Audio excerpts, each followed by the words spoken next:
sintomas, né? E tem gente perguntando se a pré-eclâmpsia também tem relação com autismo. A pré-eclâmpsia é também um dos fatores que a gente chama, né, de gestacionais que podem ter relação, né? Claro que dependendo dos níveis de pressão, né? Principalmente a pré-eclâmpsia, aquela que traz ali um sofrimento fetal, né? A falta de oxigenação, de irrigação sanguínea durante a gestação, pode ser um dos fatores também relacionados, né? Então, sim, mas é como eu estou dizendo, depende do tipo, né? Do grau de hipertensão, se ficou bem controlado, se não ficou, se a criança nasceu prematura. Então, todos esses fatores aí são, né, fatores que acabam interferindo, sim, no momento da incidência. Ali, a gente está mostrando, né, a gente já falou um pouquinho a respeito, a questão dos 3 maiores sintomas: dificuldade com a comunicação, dificuldade com a interação social e a rigidez comportamental. Sim. Nos sintomas menores, a gente gosta também de mostrar o seguinte, que existem sintomas que a gente encontra que quando é possível descobrir o grau de autismo. A gente vai falar sobre isso aqui também. Existem alguns sintomas menores que eles são encontrados também em outros quadros. Isso também a gente vê frequentemente no consultório. O meu filho está andando na ponta do pé. Ele é autista? Peraí, não é só isso, né? A gente tem que avaliar todo o contexto. Né? Exatamente. Eu posso ter uma criança que tem alteração da integração sensorial e que na hora que encosta no pé numa grama, ele fica na ponta do pé. E aí, então isso é autismo? Não, eu posso ter só aquele quadro de alteração da integração sensorial. Mas os pacientes que têm o quadro de TEA, de autismo, com frequência eles têm alteração da integração sensorial. Mas isso também pode ser um sintoma isolado ou fazer parte do transtorno espectro autista. Ou fazer parte. No caso da Alice faz parte. Ela anda na ponta dos pés desde que começou a andar. Sim. E aí que a gente avalia nesse caso, né, Marcela? É legal também que você está dando esse depoimento, porque a gente, então, começa a valorizar esses sintomas menores dentro de um contexto maior. Ou seja, peraí, seu filho tem dificuldade com a comunicação? Seu filho tem dificuldade na interação social? O seu filho tem rigidez comportamental? Tem.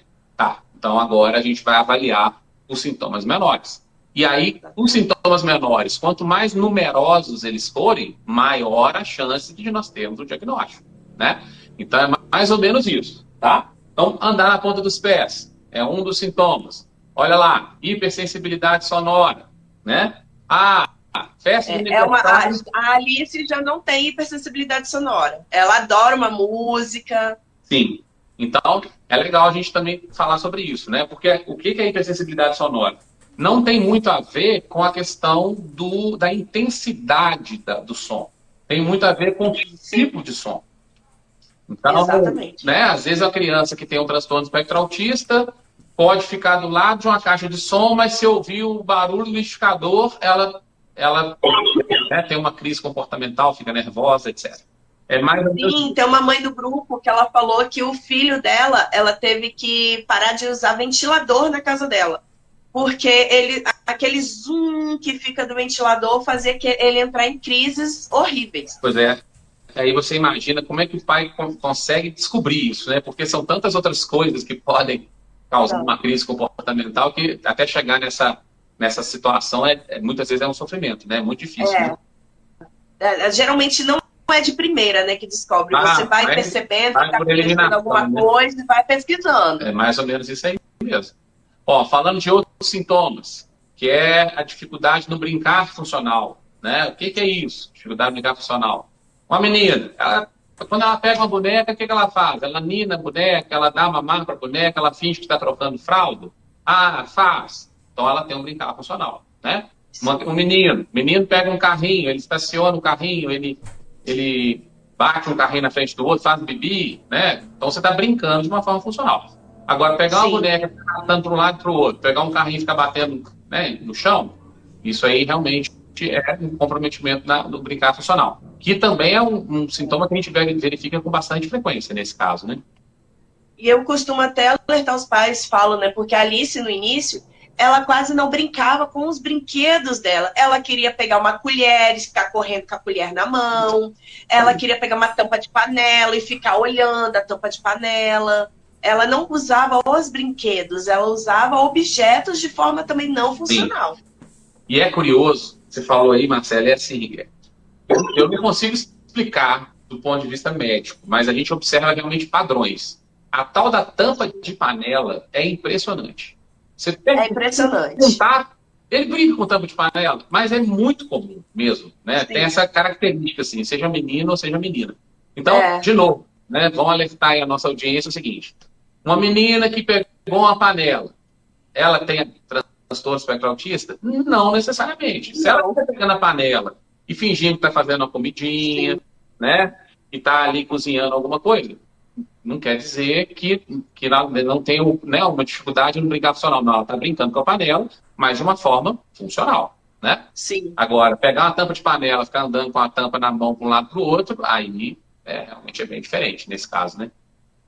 Com certeza. Vamos falando de Eu outros aqui, sempre ó.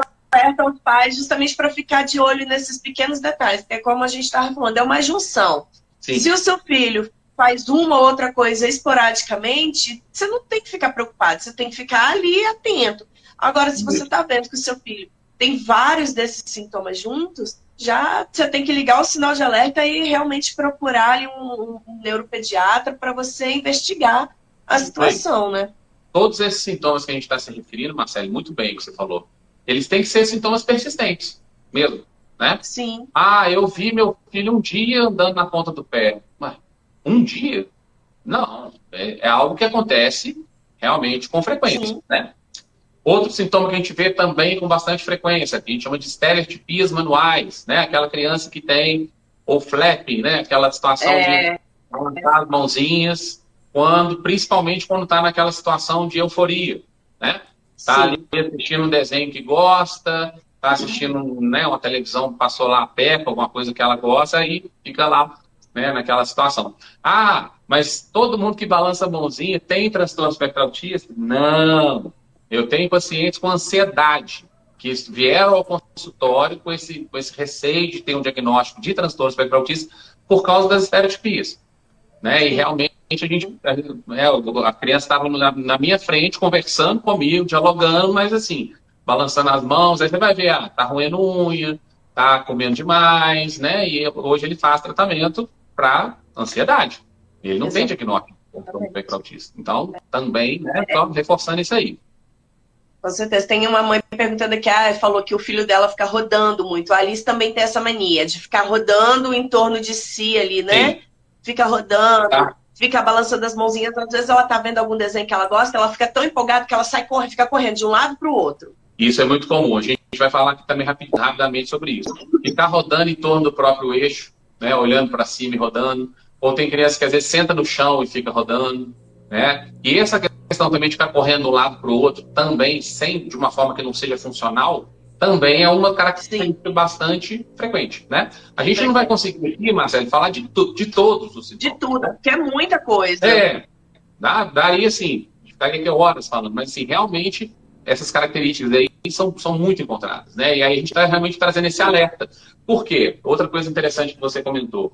Muitas vezes os pais estão vendo aquilo acontecer, mas eles não imaginam que aquilo possa estar fazendo parte de um transtorno, de um quadro Sim, neurológico, né? Então, eu já vi vários pais que chegaram ao consultório e falaram assim: nossa, eu acho muito legal, meu filho ele é muito organizado. Ele gosta de colocar os carrinhos um do lado do outro. E assim, ele enfileira tudo certinho, eu acho muito legal. Aí eu falo: tá, muito legal, entendi. Né? Então, a gente vai observando, claro que eu não vou ouvir isso, então ele tem. Não, vamos não, observar. Depois você tem que ter todo aquele trabalho, olha, isso aí que você está achando que é uma coisa legal e tal, realmente isso pode estar fazendo parte de um quadro do transtorno espectro autista, é uma das características que a gente encontra, né? Essa mania de enfileirar, mania de empilhar. Então, todas essas sim, são características que, quando a gente alerta os pais, como você falou, né, liga um sinal de alerta, os próprios pais vão contribuir, né, para a gente com o diagnóstico. Renata, eu observei melhor, realmente eu achava que ele não estava fazendo isso muito, mas eu vi que ele faz isso muito, com ele muita faz. frequência, Isso. né? Eu não tinha testado antes ele em relação com outras crianças, e agora eu estou vendo que ele não socializa direito, né? Então, assim, é Sim, uma questão que a gente realmente quer reforçar aí. Fascínio, exatamente. fascínio com objetos que giram, outra característica comum, né? Muito comum, né? Muito comum, né? Eles gostam de pegar, às vezes, a rodinha do carrinho e ficar rodando, né? Às vezes para naquele Sim, ventilador e fica lá. horas olhando para frente do ventilador, fica tipo hipnotizado mesmo, né? E a Sim. questão do rodar em torno do próprio eixo, né? Então, são essas características que a gente também observa com bastante frequência. Viu alguma outra Sim. perguntinha aí? Não, só algumas mães, né, falando que o filho é muito organizado, que coloca tudo no mesmo lugar, e quando você tira, ele vai lá e coloca de novo no mesmo lugar. E às vezes eles ficam irritados, né? Se mexer na Eu organização falo que do. assim, a Alice, ela não é nada organizada. Ela pega as coisas, sai jogando, só que ela cria um mapa na cabeça dela. E aí, naquela bagunça que a gente acha que é uma bagunça pra gente, pra ela, ela sabe onde está tudo. Aí quando eu arrumo a casa, que eu deixo tudo organizado, ela fica super irritada, porque ela não acha as coisas que ela colocou naquele lugar. Entendi. É isso aí. Alguém comentou aí, ó, ele separa objeto por cores, isso aí. Às vezes separa por cores, às vezes separa por tamanhos, né? Tamanhos. E outra coisa, né? A gente entende que também, vamos supor, outro dia um pai falou isso no consultório. Ah, mas ele coloca um cavalinho dele atrás do outro porque ele está acostumado na roça, né? Um cavalinho andar atrás do outro, ou um boizinho andar atrás do outro. Aí você fala, então, aí tudo bem, tem um contexto. Agora, sem enfileirar, não, uma bolinha, uma atrás da outra, você colocar. Então, assim, tudo isso tem que ser avaliado, né? Não é algo que você possa só, né? Aquilo ali, enfileirou, acabou. Não, não é isso, né? Não. Outros sintomas Tudo tem um muito frequentes. contexto por trás, Tem né? que ter o contexto por trás. Outro sintoma muito frequente, contato visual. Detalhe também importante, falar igual Henrique Maderite. Henrique Maderite faz sucesso aí em Brasília? Como? Henrique Maderite faz sucesso em Brasília? Não, eu não conheço. Ele é o que fala, toda sexta-feira ele fala assim, calma, né, que ainda não deu meio-dia, mas é um cara na nossa região aqui muito famoso. Ah, sim, não, eu já vi, só que eu não sabia que era esse o nome dele. O que que acontece? A gente, no caso do contato visual, a gente tem que explicar, né, que não é uma questão de tem que avaliar dentro do contexto da família, né? A gente fala do contato visual, a gente tem que avaliar fora do contexto da família, porque realmente a criança que olha para pai e para mãe e que tem um contato visual legal com o pai e com a mãe, não quer dizer que o contato visual dele fora do ambiente familiar seja o mesmo, né?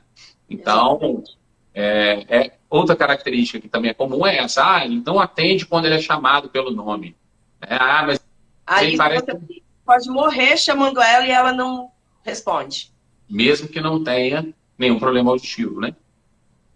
Mesmo sem problema Mesmo. auditivo.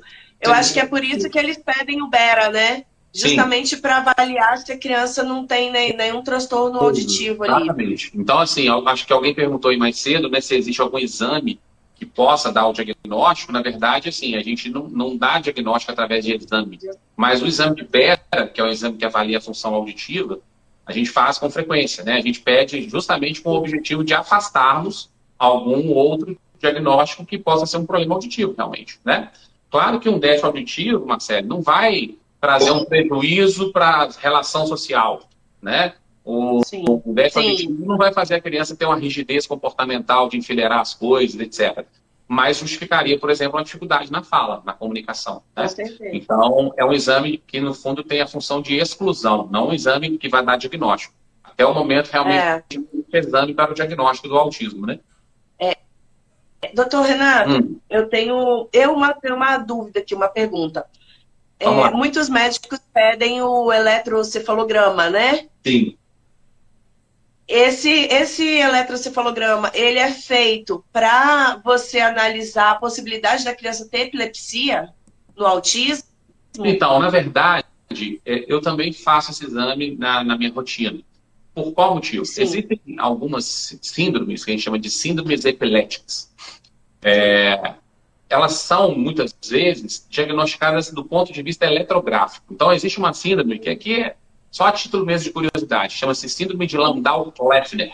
É um quadro de afasia secundária a um quadro de epilepsia. O que é isso? A criança realmente tem um prejuízo na fala, um prejuízo evidente na comunicação, e aí quando você faz o exame de mapeamento, você percebe que a criança tem uma alteração contínua. É como se o cérebro dela o tempo inteiro estivesse funcionando de uma forma totalmente desorganizada. Então, você vê lá o exame cheio de alterações, cheio de ondas agudas, e que muitas vezes você tem que usar medicações anticonvulsivantes mesmo para poder favorecer, né, o funcionamento elétrico do cérebro de forma adequada e, claro, fonoaudiologia, todos esses outros tratamentos, né, para a gente conseguir ter os melhores resultados. E aí você só consegue descobrir isso se você fizer o exame de mapeamento cerebral. Mas, assim, são síndromes raras, na verdade, né? Não é comum. Mais Sim. comum é você ter o exame normal, a grande maioria das vezes, né? E aí a gente não fica também repetindo exame nem nada. Mas, sim, eu acho que faz parte da avaliação. Claro que tem profissionais que não pedem, mas faz parte da avaliação, eu acho que é válido fazer sim. Ai, que Outra bom. Eu característica. perguntei porque no grupo tem muitas pessoas muitos médicos que pedem, e aí eu já tinha lido, mas não tinha entendido muito bem, e aí tem mães que não entendem, porque tem médicos que pedem, mas não explicam o motivo, e a mãe fica muito nervosa, querendo saber o motivo daquele exame, né? E são, assim, exames inofensivos, né? Tanto o mapeamento quanto o BERA, mas Sim, são exames trabalhosos, né? A criança muitas vezes tem que ser sedada, tem que ser feito um preparo na noite anterior ao exame para poder a criança dormir com mais facilidade na hora do exame. sim. São exames realmente meio trabalhosos, né? De serem realizados. Bom, outra Sim. característica que a gente já falou um pouquinho mais cedo, mas aqui vamos só tentar repetir, é a questão da seletividade alimentar. Então, a seletividade alimentar, ela não é a questão de não comer verdura e não comer legume, né? A criança, realmente, ela tem aquela dificuldade, muitas vezes, com a textura do alimento, né? Ela só come, vamos lá, alimentos da cor dos tom pastel, só amarelo, só alimento branco, porque se eu colocar uma coisa colorida no prato, ela já não come. E muitas vezes, se forçar, a criança chega até a vomitar mesmo, né? Ele só Sim. come alimento se for um alimento seco. Então tem que colocar farinha em tudo, porque se tiver uma coisa com caldinho, ele não come. Né? Ele só come alimento se for crocante. Se não for crocante. Então, assim, a seletividade alimentar realmente é uma característica bastante, traz um transtorno mesmo, né, para a família, Sim, porque é assim, muito muito complicado. complicado. Os pais ficam desesperados, né? Porque realmente a criança não come nada, quase nada, é muito restrito. Se você vai sair com ela para o restaurante, você não consegue aproveitar, né, Você não consegue. aquele passeio. E a criança às vezes vai ficando, né, com comprometimento da nutrição mesmo, fica. Então, assim, o trabalho hoje da seletividade alimentar, ele envolve vários profissionais, né? A gente tem que ter aí muitas vezes um fonoaudiólogo acompanhando, um nutricionista, e muitas vezes também até um terapeuta ocupacional. O terapeuta ocupacional hoje faz um trabalho muito interessante, né, nessa questão da seletividade. E os pais têm que ter muita paciência mesmo, né? Tem que oferecer, insistir um pouquinho. Eu sempre falo que a seletividade, quando alguém me pergunta, né, Marcele, mas o que é de fato a seletividade alimentar? Eu sempre falo que ela está muito envolvida com o fator sensorial da criança, né? Sim, Se a criança não gosta da sensação daquele alimento, ela não vai comer. E na clínica onde a Alice faz as terapias dela, lá quando a criança tem a seletividade, é justamente como você falou. Tem a nutricionista envolvida, tem a TO que ajuda ali no manuseio daquela seletividade ali do tato e tudo mais. E agora lá eles têm uma terapia nutricional, que é a criança mesmo mexendo na comida, fazendo as coisas ali. E realmente eu vi bastante resultado em várias crianças lá. Eu achei super legal essa terapia é. nutricional que eu não tinha visto Sim. ainda.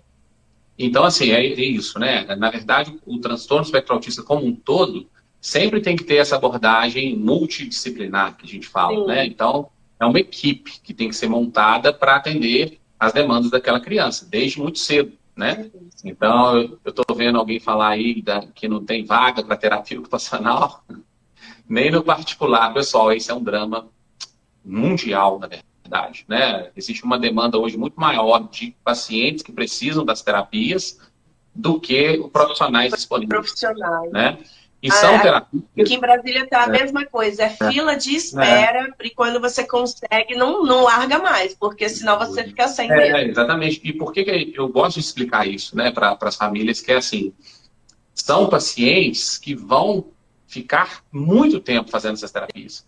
Né? Sim. A rotatividade da agenda desses profissionais é pequena. Né? Se hoje um terapeuta ocupacional, um psicólogo, né, se ele tiver aí 60 pacientes, 70 pacientes, a agenda dele já está completa.